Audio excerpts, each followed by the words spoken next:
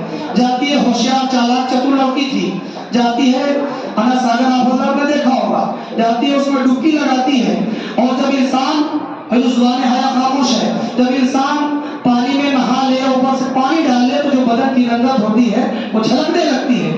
چتر چالاک تھی کہ کسی طرح سے تو میں بہکا لوں گی۔ پھر جاتی ہے، بازار پر جاتی ہے، طرح طرح کے ہیلے بہانے کرتی ہے، بہت ساری چیزیں اپنا جو اس کا تھا کرتا ہوا، پوری طاقت اس نے جھونک دی، کوشش کی کہ معین الدین دیکھ لے، وہ فقیر نگاہ اٹھا کر دیکھ لے، لیکن قربان جاؤ ولی نواز رحمت اللہ علیہ کے کردار پر نگاہ اٹھا کر نہیں دیکھی۔ غصے میں آتی کہتی معین الدین ایک نگاہ اٹھا کر دیکھ لے، میرے حسن کی توہین نہ کر۔ تو ولی نواز رحمت اللہ علیہ اپنی چادر پھینکی، کہا بیٹی اسے اوڑھ لے۔ جب اوڑھ لیا، آپ نے مجھے بیٹی کہا، ہاں جو ہم عمر ہوتے ہیں انہیں بہن کہتے ہیں، جو عمر میں ہم سے چھوٹی ہوتی ہیں ہم انہیں بیٹی کہتے ہیں، اور جو عمر میں ہم سے بڑی ہوتی ہیں ہم انہیں ماں کہتے ہیں۔ چوتھا رشتہ بغیر نکاح کے ہم کرتے نہیں ہیں۔ تو کہا یہ بات، کہا ہاں بیٹی ہو، کہا ہم نے بیٹی کہا ہاں۔ چوتھا رشتہ بغیر نکاح کے ہم کرتے ہی نہیں ہیں۔ تو ایک تاریخی جملہ کہا تھا، ہسٹری میں، اتہاس میں، تاریخ میں لکھا ہے، اس وقت کے راجا نے، وقت کے بادشاہ کی بیٹی نے کہا تھا ایک جملہ تاریخی کہ یار جب آج اتنے سالوں بعد محمد عربی کے ادنا سے غلام کے تقوی کا عالم، اللہ کے خوف کا عالم یہ ہے، تو پھر مدینے والے محبوب کے تقوی کا عالم کیا ہوگا؟ سبحان اللہ۔ اتنا متاثر ہوتی ہے یہ کردار، صرف گفتار نہیں، وہ کردار روح میں اتر جاتا ہے۔ تو اس وقت تاریخی جملہ کہا تھا اس وقت کے راجا کی بیٹی نے کہ جب اتنے سالوں کے بعد اس فقیر، اتنے سالوں کے بعد ایک ادنا سا غلام، اس کے تقوی کا عالم، اس